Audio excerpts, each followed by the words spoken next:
अस्सलाम वालेकुम। शुरू अल्लाह के नाम से जो निहायत मेहरबान है और रहम करने वाला है। आपका बहुत शुक्रिया, आपने मेरी वीडियो देखने के लिए टाइम निकाला। आज की वीडियो बहुत छोटी सी होने वाली है, इसलिए कि मैं झटपट मूंग की दाल के पकौड़े बताऊंगी आपको।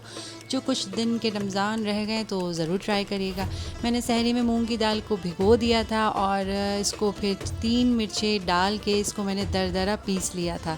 बिल्कुल पेस्ट नहीं बनाना है, दरदरा पीसना है। और 2 चम्मच मैंने मूंग की दाल बचा के रखी थी और इसको फिर मैंने थोड़ा सा पानी डाला और इसको मैंने अच्छे से दरदरा पीसा।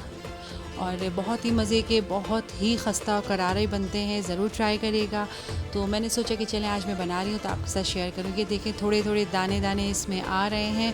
और इसमें फिर मैंने जो 2 चम्मच जितना कुछ बच गया था वो मैंने ऊपर से डाल दिया था। असल में क्या है कि जब थोड़ी सी जो मूंग की दाल मुंह में आती है ना और फ्राई होने के बाद नज़र आती है, वो बहुत प्यारी और खूबसूरत लगती है।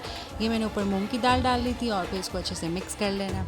चलें फिर झटपट मैं मसाले बताती हूँ कि इसमें क्या स्पाइस सारे डलेंगे। मैंने ली थी आधा चम्मच नमक, 1 चम्मच चाट मसाला, हल्दी आधी चम्मच गरम मसाला, 1 चम्मच भर के कुटी हुई मिर्च और पिसा हुआ ज़ीरा। हाँ, बस यही सारे मसाले डले थे। और ज़ीरा और धनिया 1-1 चम्मच कूट लिया था और 3 हरी मिर्ची थी, 1 प्याज थी और थोड़ा सा धनिया पुदीना था। सारा मसाला अभी मिला दूँगी तो नमक की वजह से और प्याज की वजह से ये पानी छोड़ देगा, तो आपको अभी नहीं मिलाना है। थोड़ी जब आप फ्राई करने लगे आपने तब मिलाना है।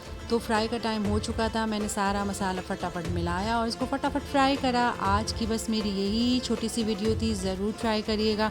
बहुत ही खस्ता करारे और मज़े के बने थे। और अपना बहुत ख़्याल रखिएगा, खुश रहें, खुश रखें और मेरी इस रेसिपी के साथ एंजॉय करें। फिर किसी ब्लॉग में मिलती हूँ, फिर किसी रेसिपी के साथ। अल्लाह हाफ़िज़।